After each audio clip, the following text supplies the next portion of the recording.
2026 football বিশ্বকাপ ব্রাজিলের হেক্সা জয়ের স্বপ্ন কি এবার সত্যি হতে যাচ্ছে? কোচ কার্লো আনচেলত্তি তার মাস্টার প্ল্যান গুছিয়ে ফেলেছেন। 26 জনের চূড়ান্ত স্কোয়াডের মধ্যে 24 জনের নাম এখন অফিসিয়ালি প্রায় নিশ্চিত, কিন্তু আসল জট পেকেছে বাকি দুইটি নাম নিয়ে। সেখানে কি আছেন ইনজুরি জর্জরিত নেইমার নাকি তরুণ এনরিক?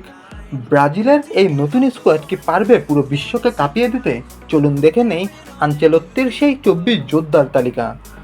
গোলপোস্ট সামলাবে লিভারপুলের অ্যালিসন, আর ফেনারবাচের অ্যাডারসন থাকছেন নিশ্চিত। রক্ষণে পিএসজির মার্কুইনহোস, আর আর্সেনালের গ্যাব্রিয়েল ম্যাগালাহায়েসের সাথে থাকছেন রিয়াল মাদ্রিদের এডার মিলিতাও। মাঝমাঠেও ক্যাসেমিরোর অভিজ্ঞতার সাথে ব্রুনো গিমারায়েস আর চেলসির তরুণ আন্দ্রেই সান্তোসের জুটিও নিশ্চিত। কিন্তু সবচেয়ে ভীতি জাগানিয়া হলো অ্যাটাক লাইন।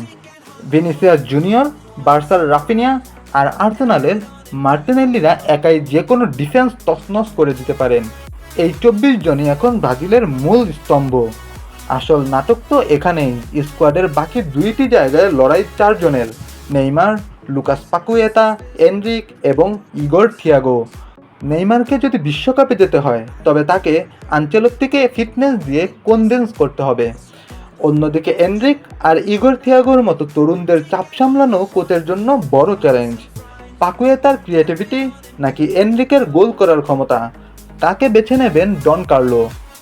এই দুইটি স্পটই বদলে দিতে পারে ব্রাজিলের বিশ্বকাপ ভাগ্য।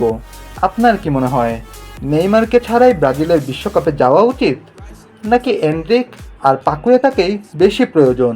কমেন্টে আপনার মতামত জানান।